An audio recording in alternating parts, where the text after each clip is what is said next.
సరే ఏడాది కాలంలోనే కుటుంబ ప్రభుత్వం ఫెయిల్ అని చెప్పి ప్రతిపక్షం చెప్పింది. సుపరిపాలన ప్రజల స్పందన ఎలా ఉంది? అంటే ఏమంటున్నానంటే రాజకీయ కోణంలో వైఎస్ఆర్ కాంగ్రెస్ పార్టీ వాళ్ళ దివాలా పరిస్థితుల్లో వాళ్ళు మాట్లాడుతూ ఉన్నారు. అది కరెక్ట్ కాదు. నేను చెప్పిన దానికి నువ్వు ఆన్సర్ ఇవ్వు. నేనేం చెప్తున్నాను, పింఛన్లు పెంచామని చెప్తున్నా. పెంచలేదా? నువ్వు 5 సంవత్సరాలకి 1000 రూపాయలు పెంచావు. మేము వచ్చిన మొదటి నెలలోనే 1000 రూపాయలు పెంచాం. గ్యాస్ బండ్లు 3 ఇస్తున్నాం, ఇవ్వలేదా? అన్నా క్యాంటీన్లు తెరుస్తున్నాం, తెరవలేదా? తల్లికి వందనం, ఇంట్లో ఎంతమంది పిల్లలు అంతమంది పిల్లలకి ఇస్తామని చెప్పి ఓట్లు వేయించుకొని నువ్వు ఎగ్గొట్టావు. కానీ మేము ఇస్తున్నాం, మరి ఇవ్వట్లేదా? కాబట్టి రాజకీయ కోణంలో ఏదో ఒక ఆరోపణలు చేయటం తప్పితే వాస్తవాలు లేవు. వైఎస్ఆర్ కాంగ్రెస్ పార్టీ మాట్లాడేది మేము వాస్తవాలు చెప్తున్నాం. మేము చెప్పేది వాస్తవం అనేది మీడియా సాక్షిగా నిరూపిస్తాం. కావాలంటే ఏ ఇంటి ముందుకెళ్ళి ప్రభుత్వం ఏం చేస్తుందంటే వాళ్ళే చెప్తారు. సార్ గతంలో ఇప్పుడు ల్యాండ్ ఆర్డర్ ఎలా ఉంది సార్? చాలా చాలా బాగుందండి.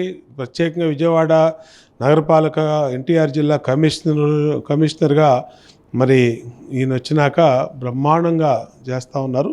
ఎక్కడా కూడా, ఎందుకంటే సీసీ కెమెరాస్ మానిటరింగ్లో, డ్రోన్ కెమెరాస్ మానిటరింగ్లో నిమిషాల్లోనే ఏదన్నా చిన్న చిన్న ఇబ్బందులు గొడవలు ఏదైనా జరిగితే పట్టుకునే విధంగా, గంటల వ్యవధిలోనే పట్టుకునే విధంగా కూడా టెక్నాలజీ వచ్చేసింది.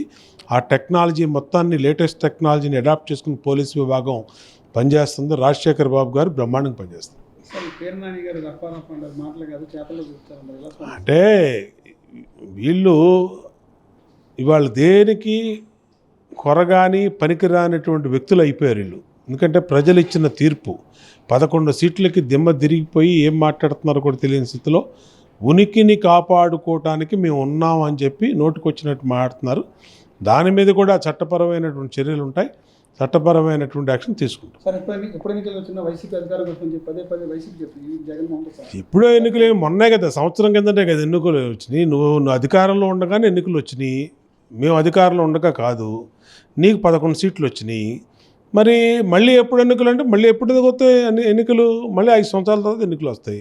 మరి చూపించినప్పుడు రాబోయే ఎన్నికలతో మరి ఆ పరిస్థితి మొత్తం ఉనికికే ప్రమాదం వచ్చే పరిస్థితి ఉంటుంది.